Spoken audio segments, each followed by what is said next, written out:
With the latest agriculture news from across the state and nation, it's time for the AgNet News Hour from AgNet West. Here's your host, Sabrina Halverson. Good morning, and thank you for joining us today on the AgNet News Hour.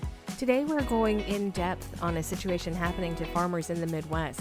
It's a growing crisis that's emerging in the Midwest as Pure Prairie Poultry, a poultry company operating in Iowa, Minnesota, and western Wisconsin, has abruptly abandoned its contracts with local farmers. Poultry producers who rely on these contracts to raise and care for thousands of birds are now left facing financial ruin while struggling to feed the animals and maintain their farms. With no support from the company, these farmers are pleading for help from state and federal officials.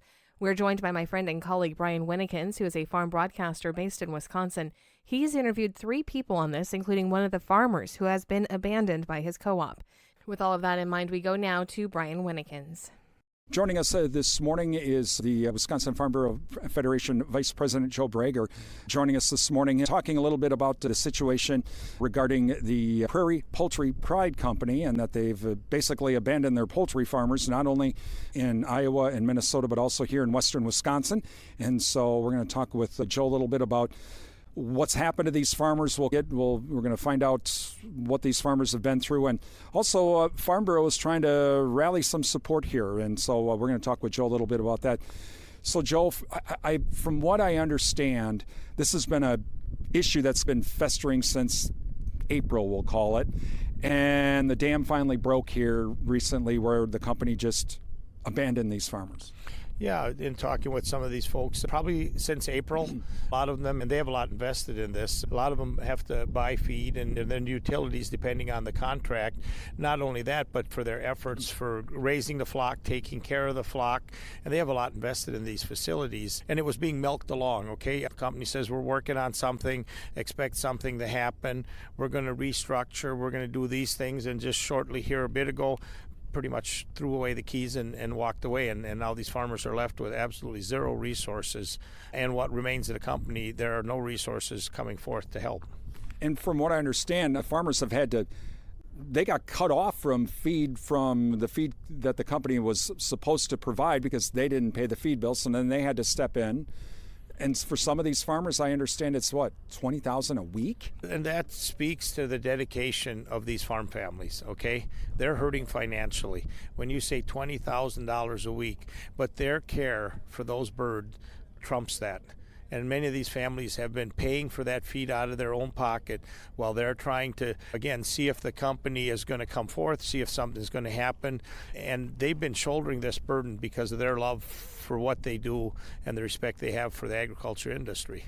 Talking with Joe Brager, he's Vice President of the Wisconsin Farm Bureau Federation this morning about the situation with the Prairie Poultry Pride Company, where they basically have abandoned their poultry farmers and left them holding the bag. So, Joe, we have programs for dairy, not only in Wisconsin, but USDA. We have programs for grain farmers. The co-op goes under. Joe had grain there. He'll get paid for it, even Wisconsin and even USDA-wise. This poultry's kind of just been a black hole, hasn't it? And there's really nothing for these folks. The faults are quite evident at this point of what's missing and what we don't have. But I'm going to tell you one thing, just like the care that these farmers have for their animals, we at Farm Bureau are going to do the same thing for these farmers. We have been on the phone this morning with some of the company folks, with our own Department of Ag, with our Farm Bureau leadership, and I can tell you that back at the office, there isn't one division of Farm Bureau that isn't engaged in this topic right now. And so we're pleading with the farmers to contact Jason Muyanini, Director of Government Affairs at Farm Bureau. If you haven't gotten a call from the company, please go to our website, make the contact. We want to get folks together so that what we find out, working with G.T. Thompson, working with Derek Van Orden, that we can get those resources these folks need. I can't make a promise right now, never can, because it's a gray area, but I want folks to know they're not alone in this situation, and we're fighting hard for them. And not only the poultry farmers, should all Farm Bureau members be maybe reaching out? And granted, Farm Bureau wants to know, okay, what's the status of the problem, but to try and get something done? Should everybody be reaching out saying to their elected officials, that sort of thing, and saying, hey, we got to do something about this? Going forward, we're going to have to figure this out, because when something like this happens once, it can happen again. And poultry, and it doesn't matter the other livestock here in the state, I'd say western Wisconsin has quite a few contract poultry growers, right? But now we definitely see what can happen when a company goes into default and leaves everyone sitting. These farmers are left in an impossible situation. They've got birds that they don't necessarily own, because I'm not sure if everybody understands the contract situation, yet they're stuck taking care of them, and they're going to do that till the last bird safely leaves. And so those resources are coming right out of their family budgets, coming out of their extended family stepping up to help them out. And there's a desperate situation here. We just can't let something like this. We're prepared for diseases. We figured that out, right? I tell you what, we can depopulate a barn in overnight, within hours. We got to find a situation to help with this. I'm very relieved today that we got a lot of people together this quickly to draw attention to this issue, to be working on it. Commitments have been made here going forward that we're going to help these folks. There's specifics in the forms they have to fill out. There's been offers to expedite this process to get these into the right place right away. Don't feel, and the other thing I want to tell you, just other Farm Bureau members or anybody else, check on your neighbor no matter what they do. This is a very stressful time of year. Imagine a family now not knowing how they're going to feed their animals. They got to get crops off. In the world of cover crops, not only are we taking crops off, we're also putting cover crops in, so it's doubling the workload. So some of these folks are working darn near around the clock to make this happen. Check on your neighbor. Make sure they're okay. Make sure that they know they're not alone and you feel for them. Talking with Joe Brager. He is vice president of the Wisconsin Farm Bureau Federation. And Joe, obviously, this is so early in this process of this situation happening. We still don't have the Farm Bill. Congressman Van Orden was here. Is that something that Wisconsin and American Farm Bureau are going to press, saying, hey, we haven't passed it yet. We need an amendment to get this indemnity thing fixed? I can't promise you an exact outcome, but we definitely have a situation that's been identified, and we'd be wrong not to look at options to prevent something like this from happening in the future. That is Joe Brager. He is vice president of the Wisconsin Farm Bureau Federation. This is the AgNet News Hour. We will continue reporting on this story when we come back. Welcome back to the AgNet News Hour. Here's Sabrina Halverson. Thank you. We go now once again to Brian Winnikins with another interview on the Pure Prairie Poultry disaster. Joining us, Wisconsin 3rd District Congressman Derek Van Orden, and had a chance to talk with the congressman about the situation with Prairie Poultry Pride. That is the poultry company that has basically abandoned its farmers, not only in Iowa, Minnesota, but also here in western Wisconsin. And Congressman, the indemnity part of this from USDA, really for poultry, we have something for dairy, we have something for grain, but poultry and that, we don't really have too much on that. Is this something that you're going to have to go back to Ag Committee for the Farm Bill and say, hey, we got to add this back in after what's happened? You're correct. There's absolutely a black hole in policy when it comes to poultry farming, and I'm really glad that this is brought to my attention so that we can try to fix it. So USDA gave this company like $46 million, and I have no idea where that went. So we need to start looking at this, because if they're getting that much money, that means the USDA is screwing up. This is the second time this company's gone under. So we have to make sure that these farmers are compensated. But we're working on a timeline here. So the birds got to continue to be fed. So we're trying to make sure that feed is going to the birds, to the flocks. And then we got to help find a processor to get them processed. And then we have to find out how to reimburse our farmers for what they should have been paid for out of this company. So it's really a three-step plan that we're working on here. We just had G.T. Thompson, the chairman of the Ag Committee, on the speakerphone. That's why I'm so proud to be the first member of Congress from the state of Wisconsin over a decade on the Ag Committee, because I could literally pick up my phone and call GT. We just had a good conversation, all of us inside this barn. So if you guys are having issues with this, any of our poultry producers, I want you to reach out directly to my office. I know that some of these producers haven't been paid since April, and some producers are spending $20,000 a week for feed themselves that the company was supposed to be taking care of.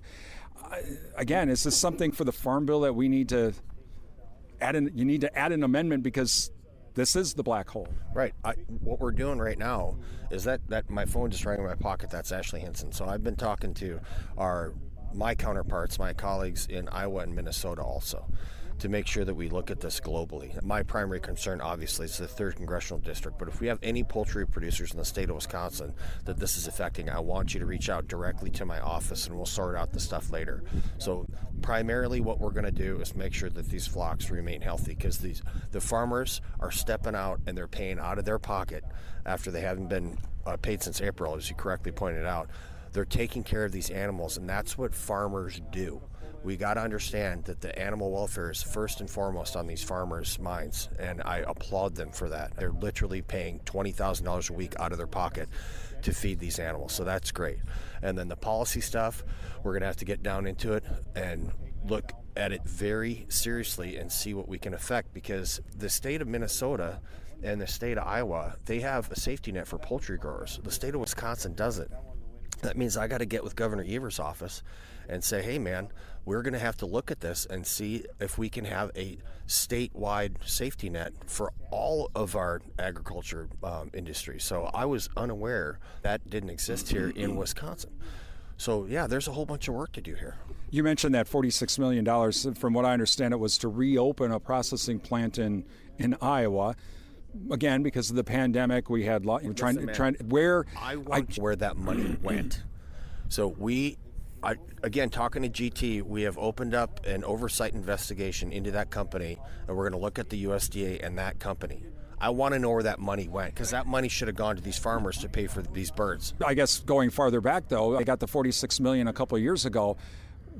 I guess my question is, what's the policy on who gets the money to start a processing plant? That's my question is, okay, what are the boxes that have to be checked before they're even approved for the money in the first place? Exactly. I don't know that answer. And if someone at the USDA is cutting essentially $50 million worth of checks to companies and they're not making sure that they're going to be solvent, that person at the USDA needs to get fired. And they need to be held directly accountable, because that $50 million should have gone to our farmers and to the feed suppliers. That's where it should have gone. I don't know if it went into some executive's pocket. If it did, that's got to change. So yeah, we got a lot of work ahead to make sure that this problem doesn't happen again. But again, immediately, right now, what we're doing is making sure that we can help these farmers do what they do best, and that is to humanely raise animals. That's Wisconsin 3rd District Congressman Derek Van Orden. Thank you again to Brian Winnikins. Now, when we come back, Brian talks with one of the farmers who was affected by this. Welcome back to the AgNet News Hour. Here's Sabrina Halverson. We continue our coverage now of Pure Prairie Poultry, a poultry company operating in Iowa, Minnesota, and western Wisconsin that has abruptly abandoned its contracts with local farmers.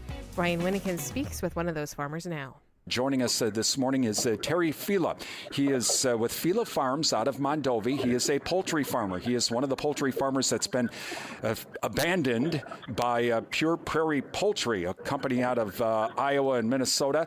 They basically have abandoned their poultry farmers, and Terry was willing to chat with us this morning. And Terry, again, thank you so much for joining us this morning. First, Terry, tell us a little bit about your farm. We have 2 broiler barns in the Mondovi and Oliva area. When the barns are full, they house right around 85,000 birds between the 2 barns. Currently, we have 62,000 birds. They're all roughly 60 to 62,000 birds with no feed for the last 9 days. And we called everybody, and we don't know what to do. And so you haven't been able to give these birds any feed in 9 days, and the company has just said, too bad, you're on your own? Yeah, we have not been able to give these birds feed in 9 days. They told us last week, one day, that we're coming Monday and Tuesday to get the birds out, and you'll have feed on Wednesday morning. I'm still waiting for my feed, and they still didn't take the birds out because they retaliated against us because we put a news article on, and we had also called PETA. And so these birds are basically, for lack of a better word, starving? Yes, you damn right are. Again, we're talking with Terry Fila. He's a poultry producer in Mondovi. He's been abandoned by Pure Prairie Poultry, a company out of Iowa. So, Terry, what are you going to? It's a hard question to ask. What are you going to have to just euthanize the birds? What are you doing with the birds? Because are they still technically We're trying to give as many as we can away. I had talked to some people at the Farm Bureau, and I said, we'll see what happens, how many we can give away, but we have to. I want them euthanized. I talked with the state vets, and there's nothing we can do. There's nothing in there that I said, we could do it. I could do it, but I can't do it. I'm not going to do it. I refuse to do it that way. I want them properly put down the way it's supposed to be done, but I don't know when it's going to happen. I don't know if it's going to happen. I don't know if they're just going to die in the barn of a slow, cruel death. I just don't know. And it really makes me angry that our elected officials just sat there. They're not doing anything. They didn't do anything until we called PETA, and PETA started pressuring them. Everybody thinks PETA's bad, and that's the rap that we were always drilled into our brains, that they're bad. But if they're going to willing to step up, they haven't been to our barns. They have not stepped one foot in our barns. They have pressured the state officials, though. Now finally something maybe might get done, but it's too little too late for these birds. They never thought it would happen in this state. Damn it, it happened under your guys' watch, and nothing's being done about it. And Terry, what about even USDA has just said you're on your own, thanks for playing? Yeah. That Cap, I call him. Can't you buy the feed yourself? Obviously, if I could have bought the feed myself, I would have had feed there. But I can't. I am flat broke. They owe us $100,000, and we don't see no relief coming. We've got electric bills coming. We've got gas bills coming. $5,000-$6,000 electric bill for the last how long? They starved the growers for 2 months, and now all of a sudden they thought it was okay to starve the birds for the last 9 days. Why didn't the USDA step up and go to the feed mills and say, hey, we're working on something. Get these guys feed. We'll get you the money. Just be patient with us so we can work on this. Let's get something done. Let's stand up like Minnesota and Iowa have. Hats off to them states. I'm ashamed to live in Wisconsin right now. Talking with Terry Fila. He's with Fila Farms from Mondovi. He's one of the poultry growers for Pure Prairie Poultry that has been basically abandoned by the company. And Terry, I think for folks that don't know what's going on or don't know how this works, technically the birds are owned by the company and you just raise them, correct? Yep. It's owned by the banks, because we were told. Remember, we told the Packers and Stockers guys told us, remember, you guys do not own these birds. I said, yes, we don't, but we're trying to do something for them. Nobody else is trying to do anything for them. Wow. Again, talking with Terry Fila this morning. Terry, I know that you're wanting to do something and give the birds away. Are you concerned about potentially people taking these birds and they really don't know anything about biosecurity with the H5N1? Yep. It has entered my mind that, but again, we're just trying to get them someplace, get them off our property. They're not our property, and they won't come and get them. Where's Bremer Bank and you have your bank in Georgia? It's their property. I want them off their property. I'm sorry, but enough's enough. Nobody wants to stand up to these companies. And Terry, you mentioned your utility bills. Was the company supposedly responsible for those too? We're supposed to pay them, and then they're supposed to reimburse us. When this first started, I got a sick feeling in my stomach about May, and I told the wife, I was like, I got to go back to work. I said, we're going backwards here, and I don't see what's going on. I can't figure this out. Lo and behold, we send our reimbursements out, but we're not getting them all. And I don't keep track of that. She keeps track of that and marks them off when we get them, because she keeps the records. And I'm like, something's that, and we're just seems like we're going backwards, and we shouldn't. There's no reason we should be going backwards. Terry. Yeah, and they're supposed to reimburse us, but if you're not, they weren't. Wow. So, Terry, how are you and your wife and your family doing? Obviously, you must be under an incredible amount of stress at the moment. I'm surprised I'm not crying yet on this interview. I really am. It's been very stressful mentally, physically. The young guys, the two young guys, they looked at me yesterday, said, "Did birds leave, Terry?" I said, "No." And the little guy just put his head down and shook it. And I'm like, "I'm sorry, guys. I'm trying to do everything I can." I'm so sorry to hear this. Terry, I know that there are people listening to this interview right now that are saying, okay, if you need feed, can we just go to the feed store and we'll buy some feed and bring it over? But that's just 80,000 birds or 60,000 birds. Brian showing up with a pickup truck of some bags of feed isn't going to work, is it? When these birds they've been starved so bad that they kill each other to get to the feed to the pan. And do people realize they eat 1,000 pounds an hour when they're up and they're when they're ready to go out, roughly they're eating about 1,000 pounds an hour, and that's over. They're probably 18 ton a day, just about when they're bigger, close to that. So obviously we can't do that. So Terry, what should folks that live in town, average Joes, should we all be calling the Wisconsin Department of Agriculture, our elected representatives, and saying this has got to stop and this has got to stop now? Yes, it has to. All right, Terry, I'm so sorry to hear about this happening, and I'm so sorry that you're going through this right now. If there is anything else that I can do, I will tell you I have 4 farm broadcasters in 4 states working every angle of this story, and we could probably go on for a lot of different things that have happened. We understand that the company's kind of led you guys down a really bad road here, but if there's anything we can do, please don't hesitate to reach out and call, and we'll keep a spotlight here on this story. And we wish you and your family the best in an incredibly sad situation. Again, thank you for joining us. You betcha. That is Terry Fila with Fila Farms out of Mondovi, abandoned by Pure Poultry Pride. This is the AgNet News Hour, and we will continue our coverage right after this. We are continuing our coverage now of Pure Prairie Poultry, a poultry company in Iowa, Minnesota, and western Wisconsin that has abandoned its contracts with local farmers. That's causing severe problems for farmers in the Midwest. We continue our coverage with Brian Winnikins. Joining us this morning is Wisconsin Farmers Union President Darren Von Ruden as we talk about the continued situation with Prairie Poultry Pride and abandoning their farmers, their grower contractors, not only in Wisconsin, but in Iowa and in Minnesota. And of course, here in Wisconsin, because we have no plan whatsoever, nothing really from anybody.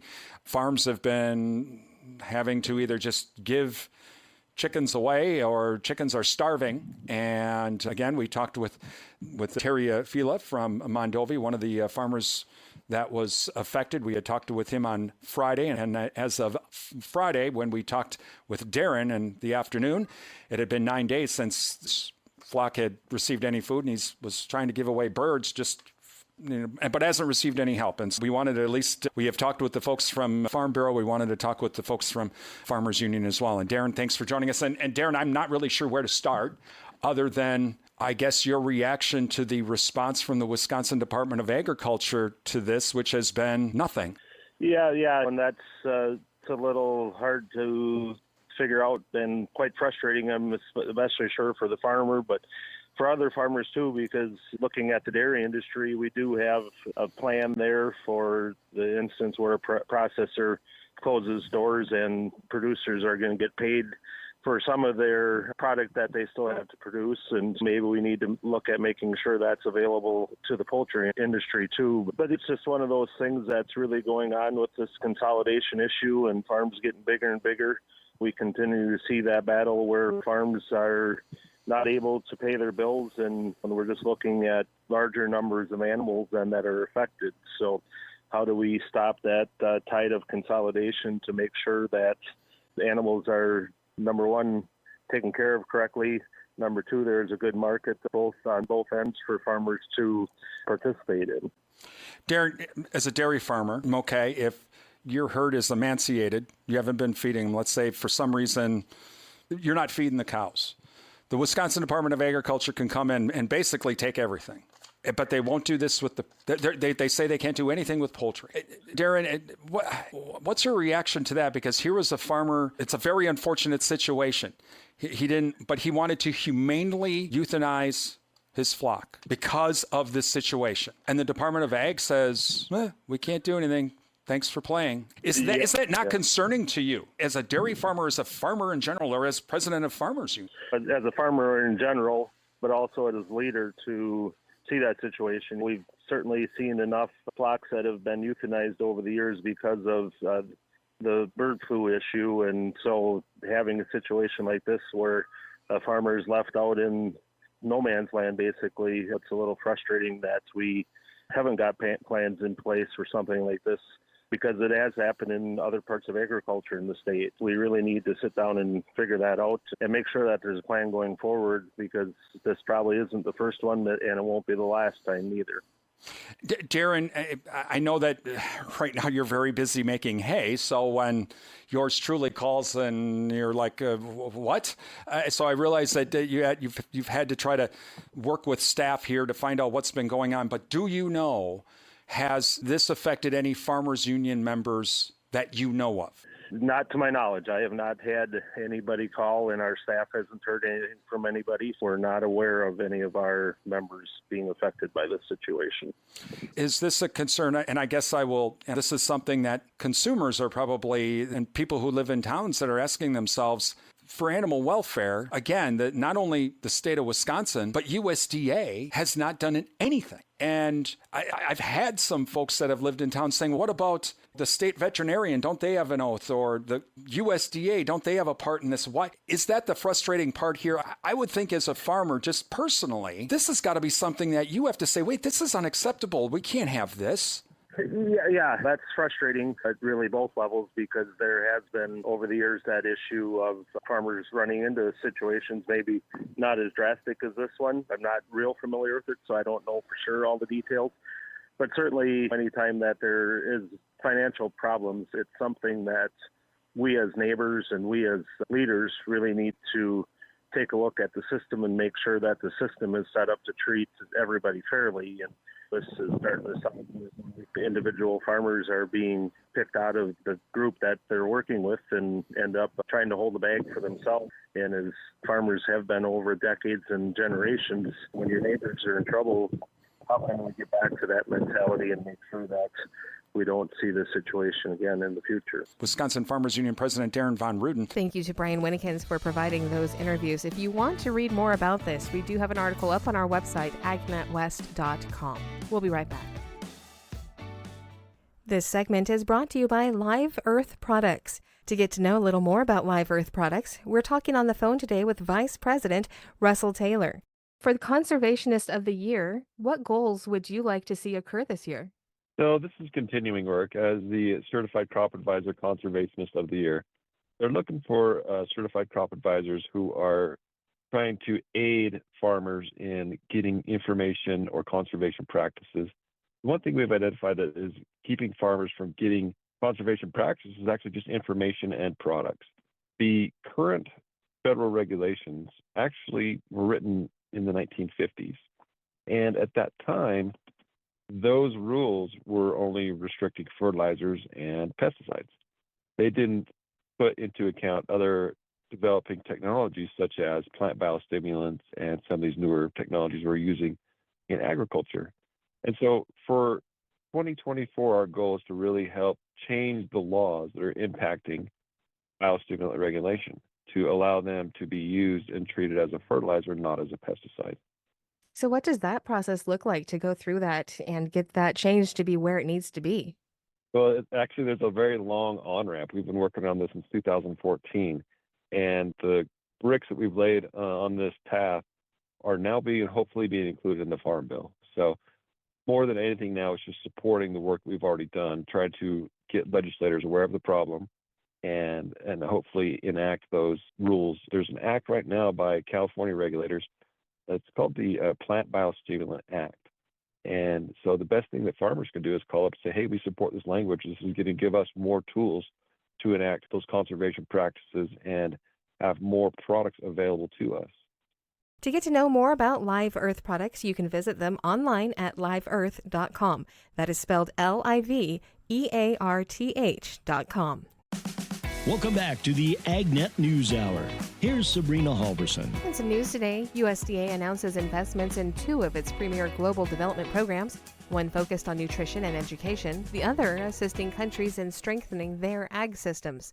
Rod Bain reports. The purpose of USDA's McGovern-Dole International Food for Education and Child Nutrition Program, as explained by its two creators and principals. To see every hungry school kid in the world fed. If we could do that, it would be a marvelous achievement. And if you get to eat, you can make better grades. You can stay awake. You can study. Late U.S. Senators George McGovern and Robert Dole, respectively. McGovern-Dole is one of two primary international development programs operated by USDA's Foreign Agricultural Service. McGovern-Dole Food for Education program and then Food for Progress. And both of these programs have been around for many years, and they take U.S.-grown commodities and provide them to partners, implementing organizations that we partner with to help meet recipients' nutritional needs and support agricultural development and education. Undersecretary for Trade and Foreign Agricultural Affairs Alexis Taylor offers further illustration how both programs specifically work. First, for McGovern-Dole, we're taking U.S. commodities, things like corn, soybeans, wheat, rice, and a variety of other products. And we take those and we develop programs that is really aimed to improve food security, reduce the incidence of hunger, improve literacy and primary education, particularly with a focus on girls. In many parts of the developing world, girls in particular don't continue on with education. So there's a focus to keep those young girls in school. While two objectives make up the Food for Progress program. To improve agricultural productivity and expand trade and agricultural products in developing countries and emerging democracies. This is done through the monetization of U.S. ag commodities. So we sell them into the region that we're going to be doing activities in. And then we do things like training farmers in improved animal, plant, and fish farming methods, develop agricultural value chains. We can provide microfinancing and strengthening producer cooperatives or associations within that country. The Foreign Agricultural Service recently announced its latest investments in both McGovern-Dole and Food for Progress. All told, it will be over $466 million. McGovern-Dole is $248 million to 9 countries. Food for Progress is $218 million of that to 7 countries. Undersecretary Taylor adds that while the focus of both programs is international, they are so important to our domestic farmers as well. Our farmers who are supplying these commodities to school children or the commodities that get monetized to do developmental activities in all parts of the world. I'm Rod Bain reporting for the U.S. Department of Agriculture in Washington, D.C. Harvest across the Canadian prairies is well ahead of normal, with some regions complete or nearing completion, although the corn crop in eastern regions is still progressing. Dennis Guy shares that generally the prairie harvest is well ahead of the 5-year average. Much of Alberta is complete, but rain in some sections and cooler evening temperatures has shortened day length for combining in some central regions of the province. Saskatchewan overall is the most advanced of the 3 prairie provinces.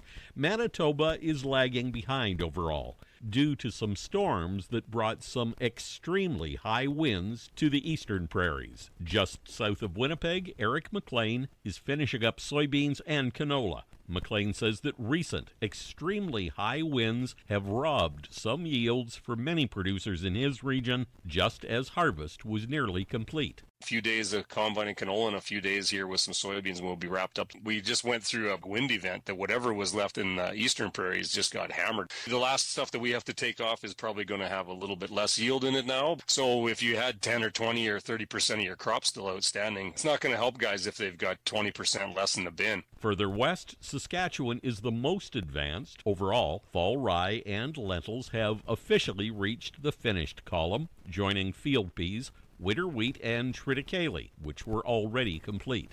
Durham is near complete, along with barley, mustard, and spring wheat. Saskatchewan's chickpeas and oats are near complete. However, some canola, flax, and soybeans remain in the field. In Alberta, Mike Armstrong farms near Drumheller, just north of Calgary. Armstrong has wrapped up a disappointing year, saying that what looked like a promising barley crop this summer matured into one of the worst crops he's seen on the farm. For such a poor crop, it took forever. We had probably close to 5 inches of rain here in the last month and a half. Barley was absolutely terrible, lightweight, the worst our farm has probably ever seen quality-wise. The end of June, I would have said that we had close to 100 bushel barley crop. Then the heat turned on and just frazzled it, just lightweight barley. It was terrible. I think this is going to be one of our worst years for profitability. For livestock producers, Alberta's pasture land is reported anywhere from 35% good to excellent excellent overall,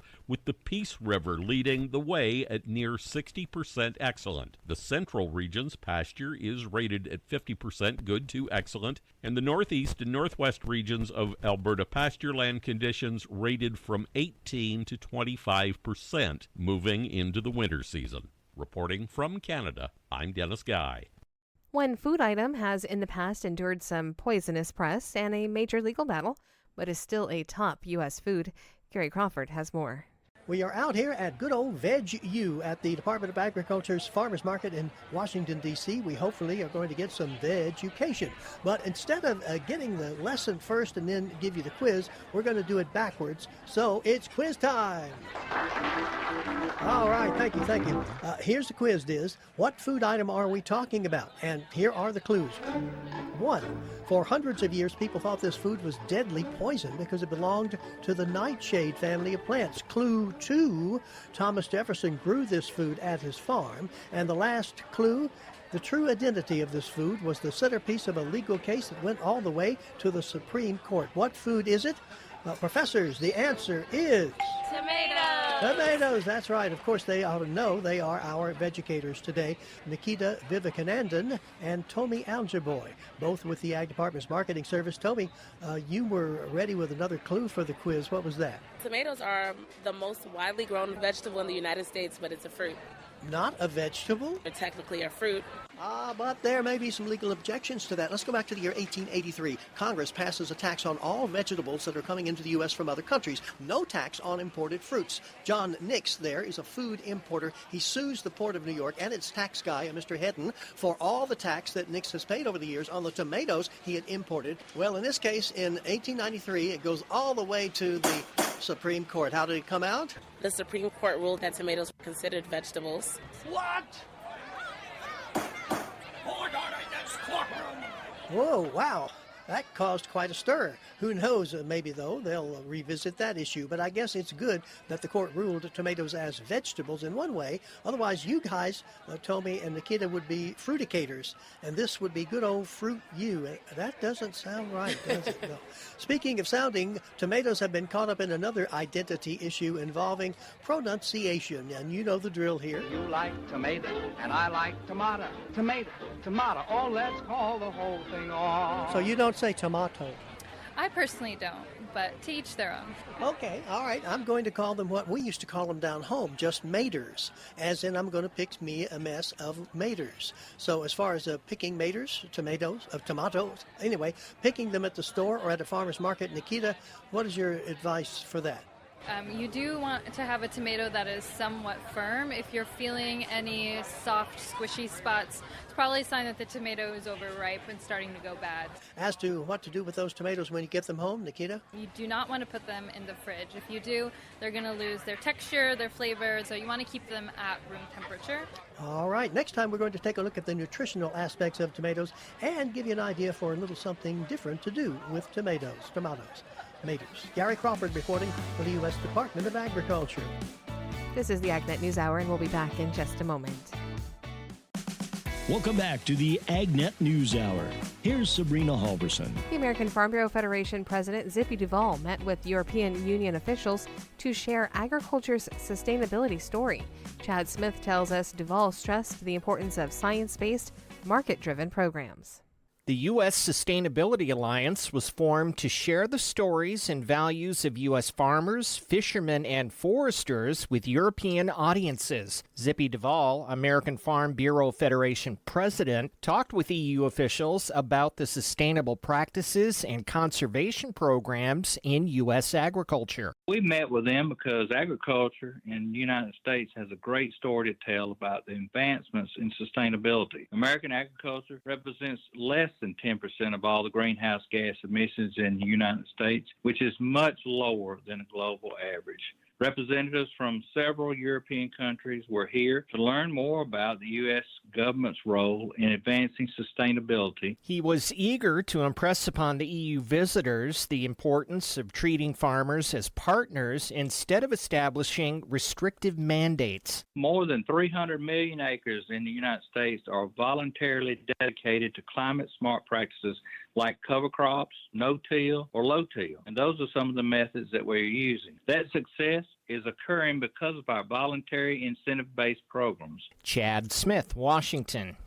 Recapping our top story today, a growing crisis is emerging in the Midwest as Pure Prairie Poultry, a poultry company that operates in Iowa, Minnesota, and western Wisconsin, has abruptly abandoned its contracts with local farmers.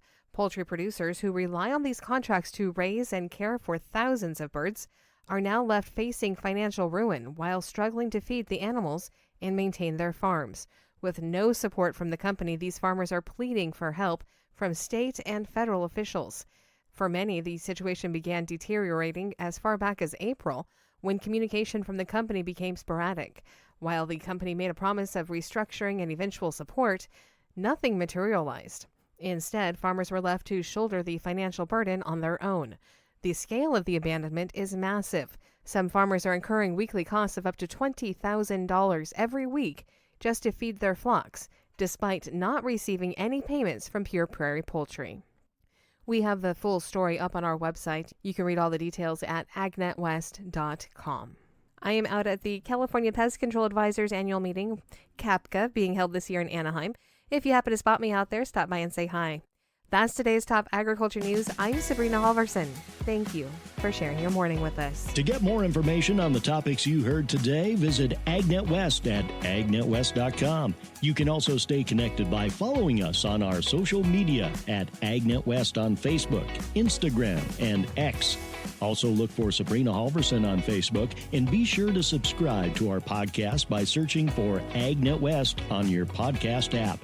Thank you for listening to the AgNet News Hour from AgNet West. AgNet West Radio Network, your primary choice for agriculture news.